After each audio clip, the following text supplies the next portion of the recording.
1 Samuel chapter 31. Now the Philistines were fighting against Israel. The men of Israel fled before the Philistines and fell slain on Mount Gilboa. And the Philistines overtook Saul and his sons, and the Philistines struck down Jonathan and Abinadab and Malchishua, the sons of Saul.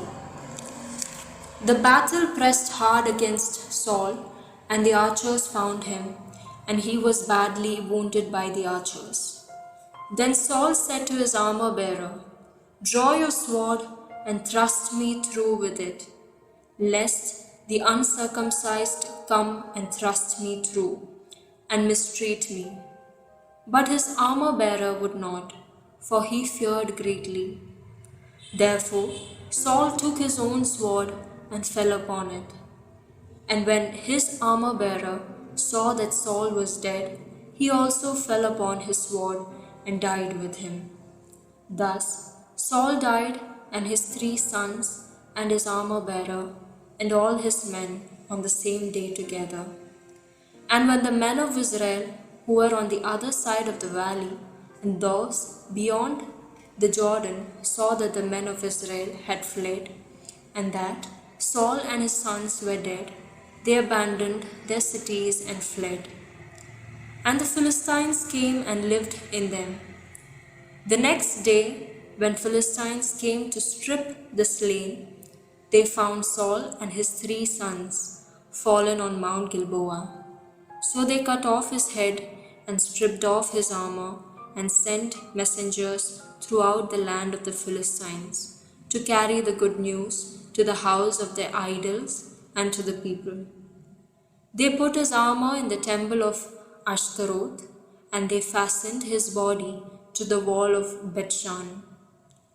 But when the inhabitants of Jabesh Gilead heard what the Philistines had done to Saul, all the valiant men arose and went all night and took the body of Saul and the bodies of his sons from the wall of Bethshan.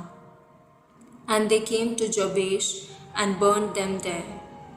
And they took their bones and buried them under the tamarisk tree in Jabesh, and fasted 7 days. 2 Samuel chapter 1. After the death of Saul, when David had returned from striking down the Amalekites, David remained 2 days in Ziklag. And on the 3rd day, behold, a man came from Saul's camp with his clothes torn and dirt on his head. And when he came to David, he fell to the ground and paid homage. David said to him, "Where do you come from?" And he said to him, "I have escaped from the camp of Israel." And David said to him, "How did it go? Tell me." And he answered, "The people fled from the battle, and also many of the people have fallen and are dead. And Saul and his son Jonathan are also dead." Then David said to the young man who told him, "How do you know that Saul and his son Jonathan are dead?" And the young man who told him said, "By chance I happened to be on Mount Gilboa, and there was Saul leaning on his spear, and behold, the chariots and the horsemen were close upon him. And when he looked behind him, he saw me, and called to me, and I answered, 'Here I am.' And he said to me, 'Who are you?' I answered him, 'I am an Amalekite.' And he said to me, 'Stand beside me and kill me, for anguish has seized me, and yet my life still lingers.' So I stood beside him and killed him, because I was sure that he would not live after he had fallen. And I took the crown that was on his head and the armlet that was on his arm, and I have brought them here to my Lord." Then David took hold of his clothes and tore them, and so did all the men who were with him. And they mourned and wept and fasted until evening for Saul and for Jonathan his son, and for the people of the Lord and for the house of Israel, because they had fallen by the sword. And David said to the young man who told him, Where do you come from? And he answered, I am the son of a sojourner, an Amalekite. David said to him, How is it that you were not afraid to put out your hand to destroy the Lord's anointed? Then David called one of the young men and said, Go, execute him. And he struck him down so that he died. And David said to him, Your blood be on your head, for your own mouth has testified against you, saying, I have killed the Lord's anointed. And David lamented with his lamentation over Saul and Jonathan his son. And he said it should be taught to the people of Judah. Behold, it is written in the book of Jashar. He said, Your glory, O Israel, is slain on your high places. How the mighty have fallen! Tell it not in Gath, publish it not in the streets of Ashkelon, lest the daughters of the Philistines rejoice, lest the daughters of the uncircumcised exult. You mountains of Gilboa, let there be no dew or rain upon you, nor fields of offerings. For there the shield of the mighty was defiled, the shield of Saul, not anointed with oil. From the blood of the slain, from the fat of the mighty, the bow of Jonathan turned not back, and the sword of Saul returned not empty. Saul and Jonathan, beloved and lovely, in life and in death, they were not divided. They were swifter than eagles, they were stronger than lions. You daughters of Israel, weep over Saul, who clothed you luxuriously in scarlet, who put ornaments of gold on your apparel. How the mighty have fallen in the midst of the battle. Jonathan lies slain on your high places. I am distressed for you, my brother Jonathan. Very pleasant have you been to me. Your love to me was extraordinary, surpassing the love of women. How the mighty have fallen, and the weapons of war perished. 2 Samuel chapter 2. After this, David inquired of the Lord, Shall I go up into any of the cities of Judah? And the Lord said to him, Go up. David said, To which shall I go up? And he said, To Hebron. So David went up there, and his 2 wives also, Ahinoam of Jezreel, and Abigail, the widow of Nabal of Carmel. And David brought up his men who were with him, every one with his household, and they lived in the towns of Hebron. And the men of Judah came, and there they anointed David king over the house of Judah. When they told David, it was the men of Jabesh Gilead who buried Saul. David sent messengers to the men of Jabesh Gilead and said to them, May you be blessed by the Lord, because you showed this loyalty to Saul your Lord and buried him. Now may the Lord show steadfast love and faithfulness to you, and I will do good to you because you have done this thing.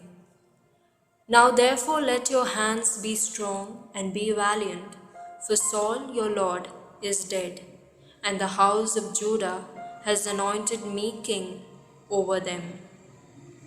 But Abner the son of Ner, commander of Saul's army, took Ishbosheth the son of Saul and brought him over to Mahanaim. And he made him king over Gilead and the Asherites and Jezreel and Ephraim and Benjamin and all Israel. Ishbosheth, Saul's son, was 40 years old when he began to reign over Israel, and he reigned 2 years. But the house of Judah followed David. And the time that David was king in Hebron over the house of Judah was 7 years and 6 months.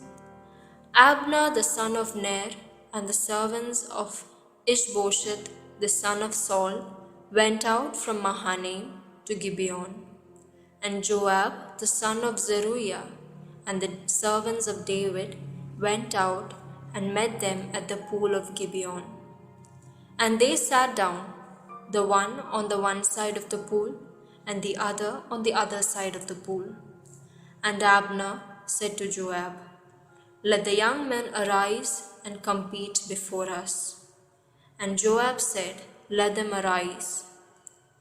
Then they arose and passed over by number, 12 for Benjamin and Ishbosheth the son of Saul, and 12 of the servants of David.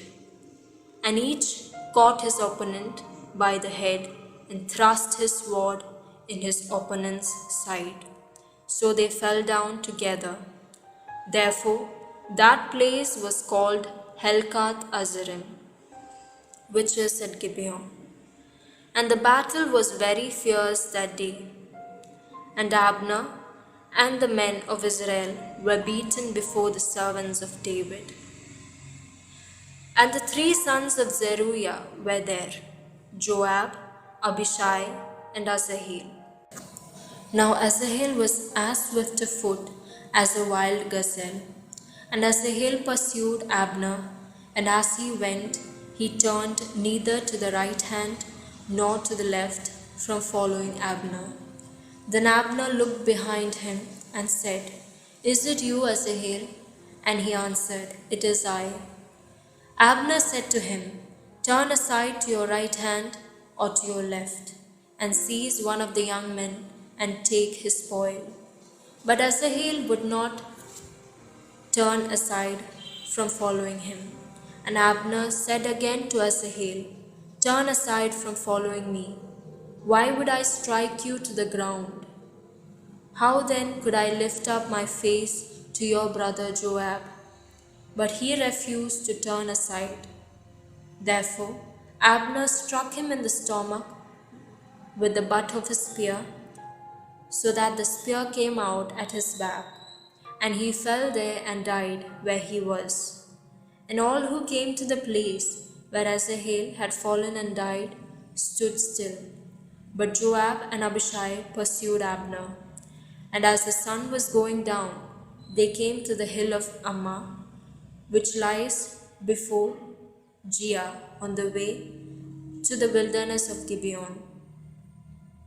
And the people of Benjamin gathered themselves together behind Abner and became one group, and took their stand on the top of a hill. Then Abner called to Joab, "Shall the sword devour forever?